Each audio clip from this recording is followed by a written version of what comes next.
یہ سراسر بربریت ہے۔ 9 مئی کے مقدمے میں یہ جھوٹا ان کو ملوث کیا گیا ہے، ایک جھوٹے مقدمے میں جھوٹا یہ ملوث کرنا ہے۔ 27 ماہ تک شاہریز خان اس شہر میں رہتے رہے ہیں، کہیں وہ چھپے نہیں ہیں، کہیں روپوش نہیں ہوئے، کبھی ایک دفعہ ان کو طلب نہیں کیا گیا۔ کل عمران خان صاحب کو جو سپریم کورٹ سے ریلیف ملی ہے، اس کے جواب میں یہ ہراساں کرنے کی کوشش ہے۔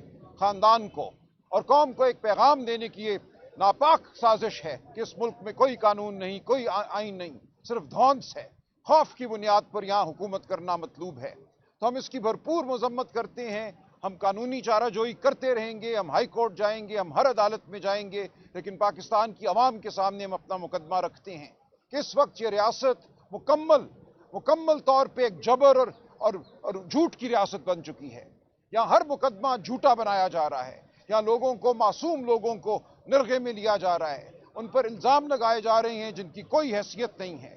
27 ماہ یہ معاملہ جو ہے کھیلا گیا، سینکڑوں لوگوں کو چلان کیا گیا، ان پہ مقدمے چلائے گئے، شاہریز خان کا نام کہیں بھی نہیں تھا۔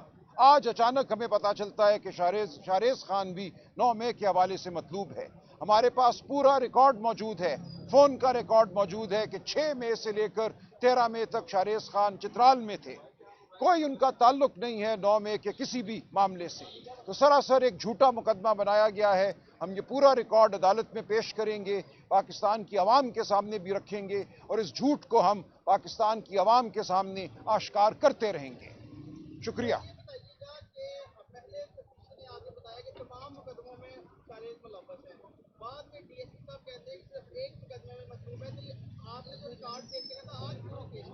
یہ بالکل بدحواسی ہے نا، دیکھیں جھوٹ کے تو پاؤں نہیں ہوتے نا۔ پہلے آ کے کہا جی 9 مقدموں میں یہ مطلوب ہے ہمیں، پھر کہا نہیں غلطی ہو گئی، 9 میں نہیں، بس اسی ایک میں مطلوب ہے۔ تو یہ ایک سوچی سمجھی ان کی سازش ہے۔ ہم سمجھتے ہیں جو عمران خان صاحب کو ریلیف ملا کل سپریم کورٹ سے، یہ اس کا جواب ہے حکومت کی جانب سے۔ تو یہ ایک بونڈی حرکت ہے، اس کا کوئی جواز نہیں ہے، اور انشاءاللہ شاہریز خان اور پاکستان کی عوام سرخرو ہوں گے۔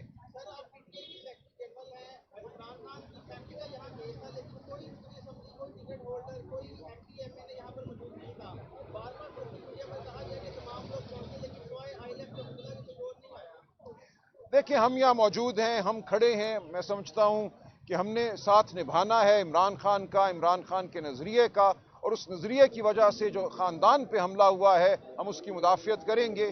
کون آیا کون نہیں آیا یہ ثانوی نوعیت کی بات ہے، پوری پارٹی جو ہے اس نظریے کے ساتھ کھڑی ہے اور ہم متحد ہیں۔ شکریہ جی۔